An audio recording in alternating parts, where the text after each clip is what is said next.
No puedes irte de Tijuana sin conocer esta conocida avenida, pero te advierto que la conocerás a alta velocidad, pues no nos pararemos ni por una Coca-Cola. A la vez que sonriente, aumentaba la velocidad de su vehículo. Volviendo a los parientes de mi familia, la de Durango de mi papá, hace poco y para terminar el año, preparé un video en la que recordé a mi abuela, tíos y tías de Durango. Así lo dije. Ya todos se nos adelantaron, y en lugar de recordarlos con misericordia, yo prefiero recordarlos por lo que hicieron o dijeron y de lo que yo fui testigo.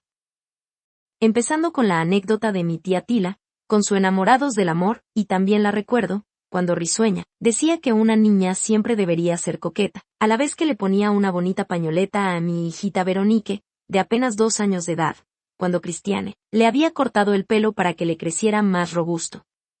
Todavía conservo sus regalos, la bombonera de porcelana de Limoges, y también el secretaire donde Cristiane tenía guardado, bajo llave, los libros de los poetas malditos y los perturbadores del Marqués de Sade, que todavía no debían leer nuestros hijos. Los otros cientos de libros estaban al alcance de mis hijos para que los leyeran libremente. A mi tía Licha, la recuerdo una tarde de lluvia, cuando llegó a la casa empapada, chorreando agua de su cabellera gris, y sus lentes profusamente cubiertos con las gotas de la copiosa lluvia, y al saludar, en lugar de quejarse del mal tiempo, dijo sonriente: ¡Qué bonito día! De mi tía Licha. También recuerdo sus innumerables pláticas de la historia de México y sus relatos de las culturas precolombinas. Recuerdo su incansable vocación por atender a los alumnos que necesitaban ayuda en sus clases. Nadie olvida el episodio en las escaleras del Metro de Bellas Artes, cuando su exalumno, arrodillado, le pide perdón por haberle fallado. A veces nos contaba de la hermandad de los Rosacruces, y nos dejaba sorprendidos, y hasta asustados, cuando nos platicaba de sus ejercicios, algo esotéricos, con los que conseguía, según ella, estar en 2 lugares diferentes al mismo tiempo. A mi tía Emma, no la traté, y a mi tía Tencha, apenas si la recuerdo cuando yo tenía 3 años, y ella nos visitó en nuestra casa de Oguira, allá en Los Mochis. Mi abuela de Durango, con voz suave, nos contaba de las peripecias de su vida. Nos comentaba que mi abuelo cuando salía a trabajar, la encerraba con llave en su casa, y aunque ella lo decía con cierto reclamo, yo creo que más que por celos, mi abuelo la encerraba por cuestiones de seguridad en esa época turbulenta y peligrosa de la Revolución Mexicana. A sus nietos e hijos los trataba con una gran ternura y generosidad. Todavía recuerdo la fiesta en casa de mi tía Tila, cuando mi abuela, a sus más de 90 años, con su amorosa y vibrante voz de madre, le cantó las mañanitas a mi papá por su cumpleaños. Quien viera la frágil y diminuta figura de mamá Tila, no podía advertir su inmensa capacidad de trabajo, pues a pesar de la aparente fragilidad, ella tenía una poderosa energía que le permitía trabajar sin descanso. Ya de viuda, y tan solo con la ayuda de un mozo, ella misma se encargó de operar un pequeño hotel en el centro de la ciudad. Ella se encargaba de confeccionar las almohadas y sábanas de las camas de los huéspedes. Con cariño, recuerdo la visita que le hicimos mi papá y mi familia en su casa de la calle Progreso en Durango. Nos invitó a una exquisita mole, que muy bien pudo haber comprado en cualquier restaurante, pero prefirió hacerlo ella misma, pues solo ella sabía cómo era que le gustaba a mi papá. Recuerdo que todavía se ocupó de regañar a mi tío Miguel, porque no se había aplicado en lo del fuego de la estufa para cocinar el pollo. Cristiane, exigente y precisa en los sentimientos, no pudo contener las lágrimas al despedirse de esa generosa y activa mujer, que a sus más de 90 años, todavía tenía la fuerza para agasajar a sus hijos, con platillos que amorosamente ella misma preparaba como una muestra de amor de madre. Ya en la carretera, rumbo a Mazatlán, mi esposa seria y con absoluta convicción, dijo: una mujer extraordinaria. A mi tío Chuy, lo recuerdo como un gran jinete. Guardo en mi memoria cuando en una emergencia médica montó su caballo, y sin esperar que le abrieran la puerta, saltó el cerco de púas para buscar a un médico, que me tratara por las quemaduras que sufrí por travieso, al perder el control de mi triciclo y caí en las brasas donde habían cocinado un puerco.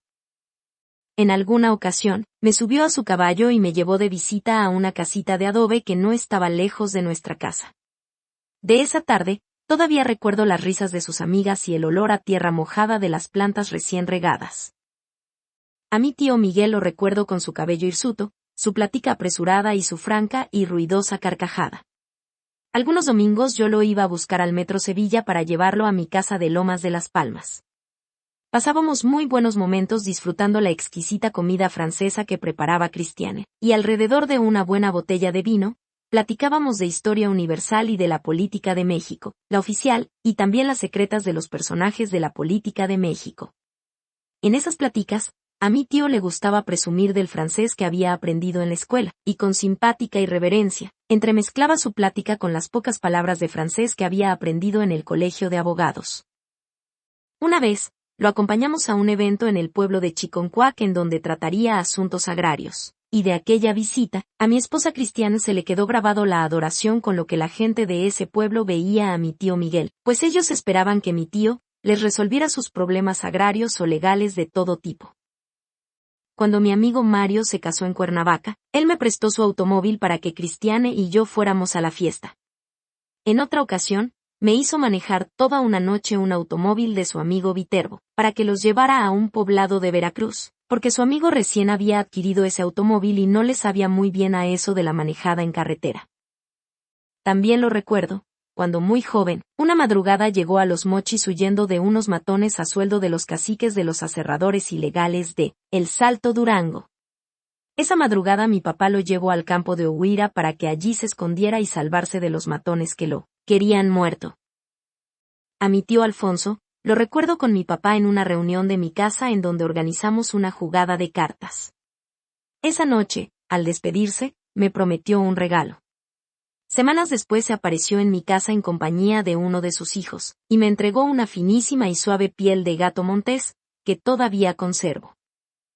A mi tío Beto lo conocí en unas vacaciones en Los Mochis. Me contó que él había sido funcionario del correo en Durango, y ya jubilado viajó a Los Mochis para pasar una Navidad con mi papá.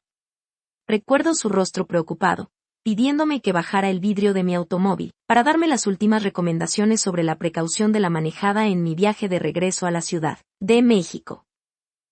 Abraham era mi primo, pero por ser mayor que nosotros, lo veíamos como otro tío. Él era un experto en eso de la esgrima, y en una ocasión me invitó al gimnasio de plan sexenal del Politécnico, en donde practicaba el sable y la espada. Con él, escuché por primera vez música clásica. Carmen era la ópera preferida de Abraham. Mis abuelos Urbano Luna y Otila Estrada en su residencia de la calle Progreso en Durango. Los acompañan sus hijos Urbanito, Elisa, Tila, Emma, Miguel y Alfonso. Mi papá es el jovencito de sombrero. En la Ciudad de México traté a mi prima Maritza, hija de mi tía Tila. Mis amigos y yo la visitábamos en su casa de la colonia Nápoles. Nos gustaba escucharla cuando se ponía a tocar el piano mientras que mi amigo Mario declamaba los versos de Pablo Neruda. Mi tía Tila, que aunque distante siempre estaba al pendiente de todo lo que decíamos, alguna vez comentó: estos muchachos están enamorados del amor.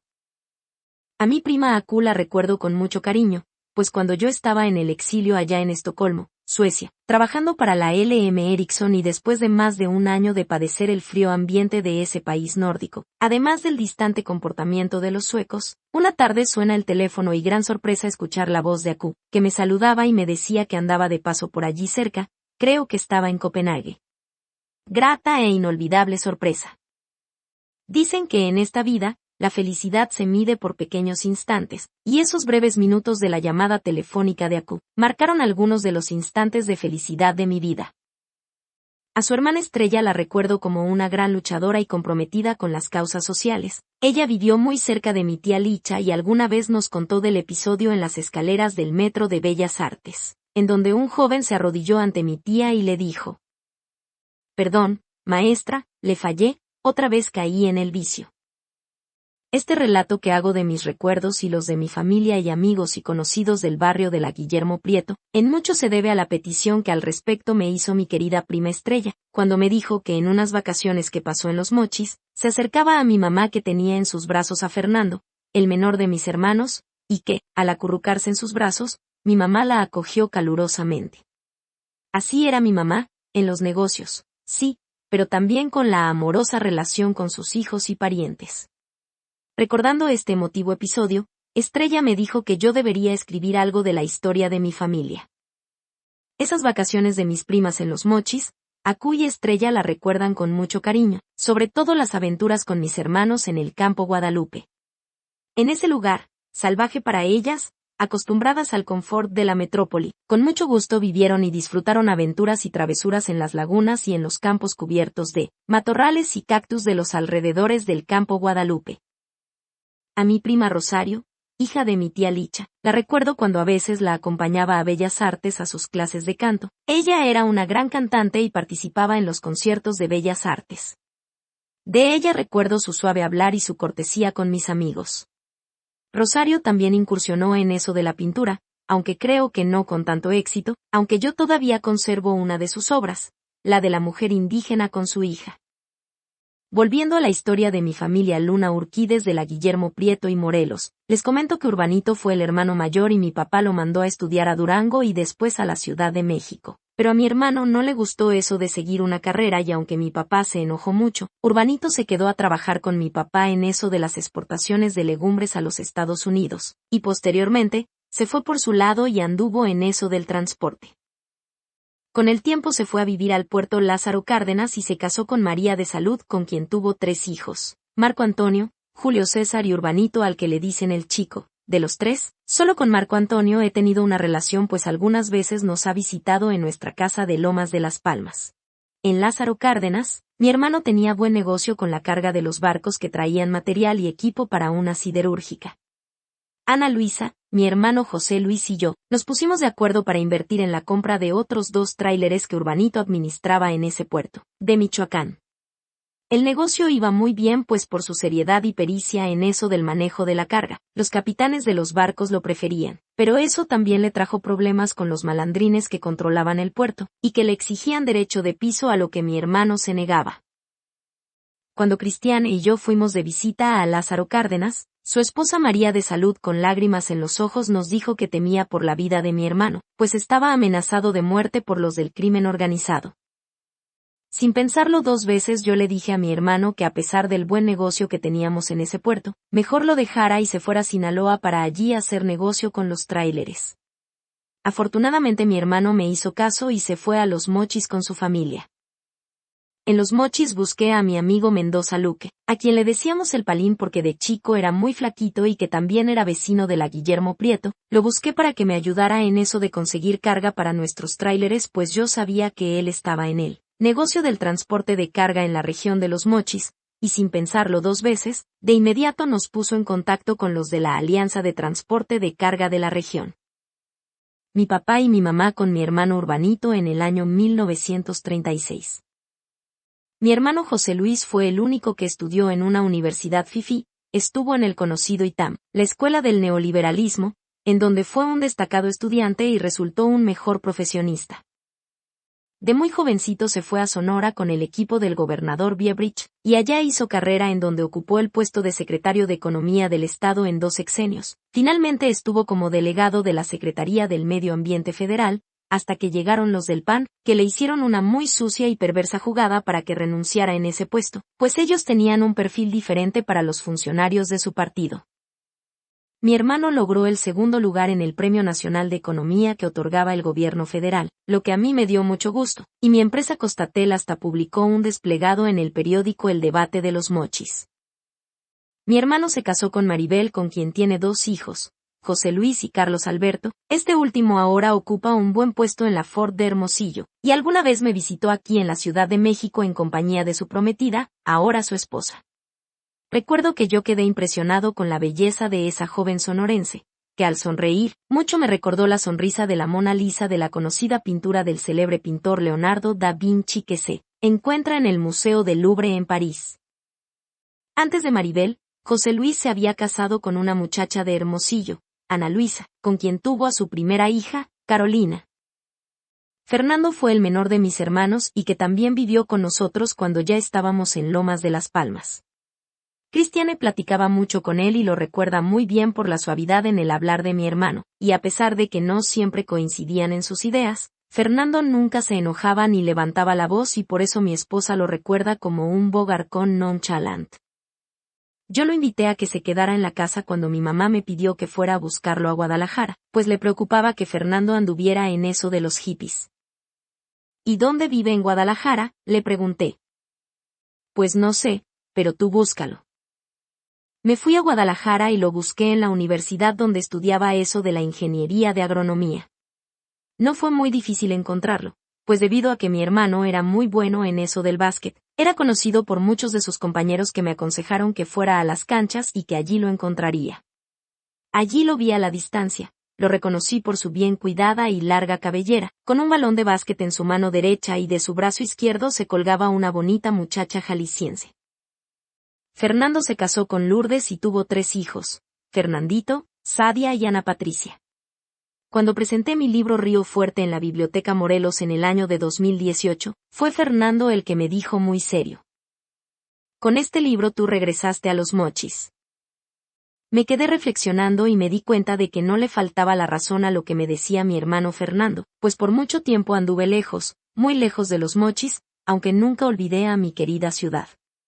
En la crónica que hizo la reportera Mireya López de El Debate escribió: «En una franca declaración de amor por la ciudad de Los Mochis, Carlos Rigoberto Luna vino a su ciudad natal a presentar su obra, Río Fuerte, Valle de Utopías y Rebeliones».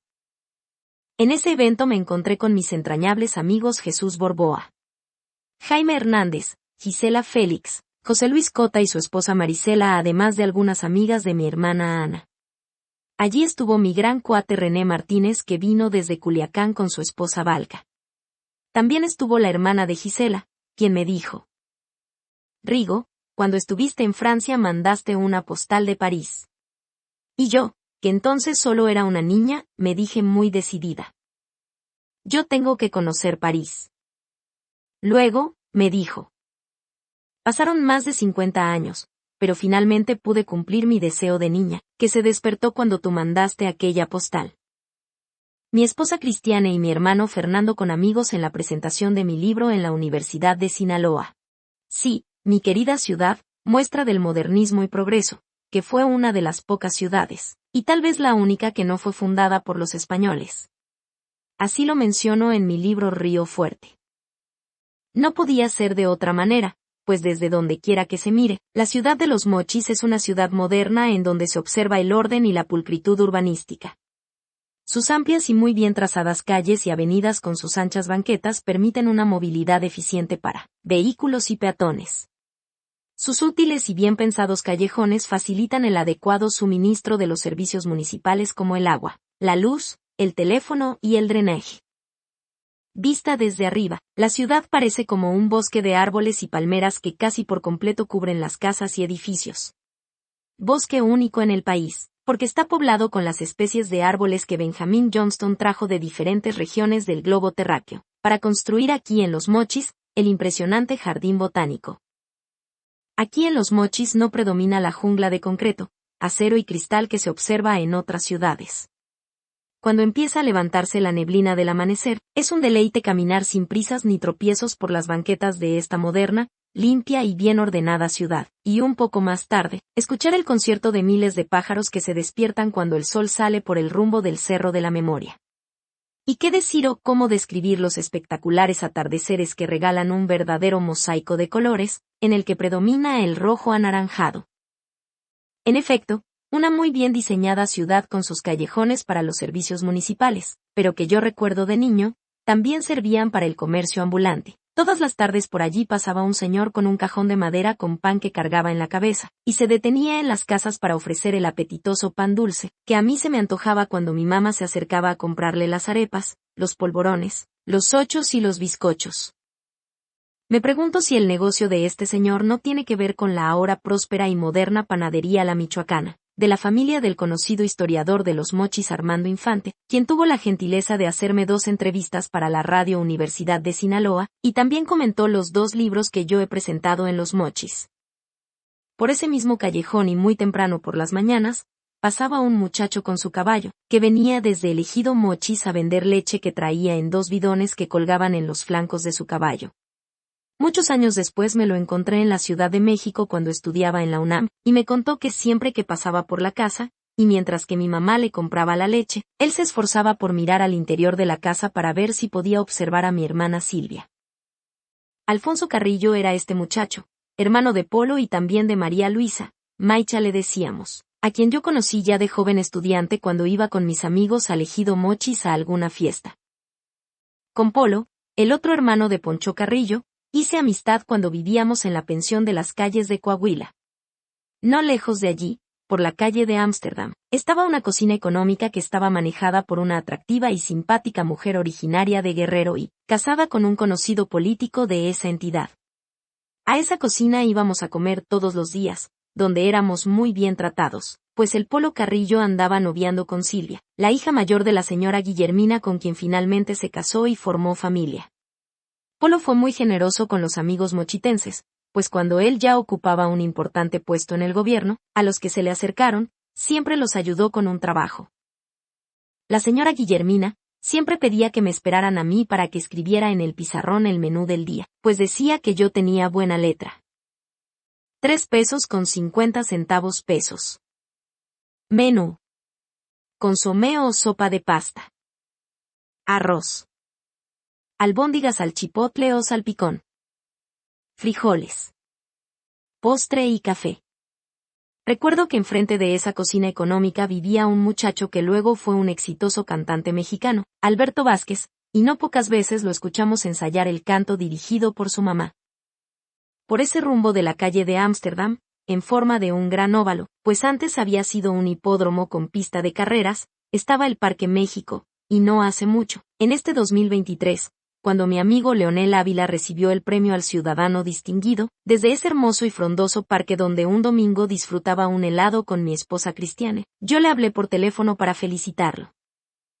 Después, Cristiane y yo nos fuimos a pasear por el parque y nos detuvimos en un lugar donde estaba un guitarrista ambulante. Nos sentamos en una banca para disfrutar la música de ese joven artista, luego yo le pregunté: ¿conoces Juegos Prohibidos? Me contestó afirmativamente y empezó a interpretar magistralmente esa hermosa melodía de entrañables recuerdos para nosotros, entre otros, el recuerdo de aquella tarde fría de principios de primavera cuando andábamos de visita en el castillo de Fontainebleau, castillo preferido por el rey de Francia Francisco, y a donde también invitó a Leonardo da Vinci. Castillo del que no me acuerdo mucho, pero sí del bosque que lo rodea, pues en esa fría tarde paseando por ese bosque, Cristiane me tarareó esa bonita melodía que es también el tema musical de una extraordinaria película del mismo nombre, y que desde entonces fue una de las piezas musicales preferidas por nosotros. Eso de que el rey Francisco invitó a Leonardo da Vinci a su castillo de Fontainebleau, a lo mejor algo tiene que ver con el hecho de que la pintura de la Mona Lisa ahora esté en el Museo del Louvre.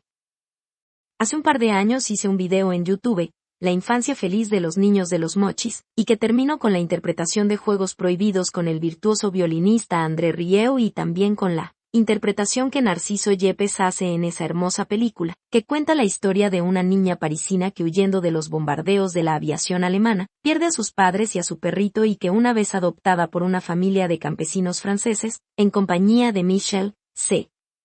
encarga de darle cristiana sepultura a los animales muertos que encontraba después de los bombardeos de la aviación nazi.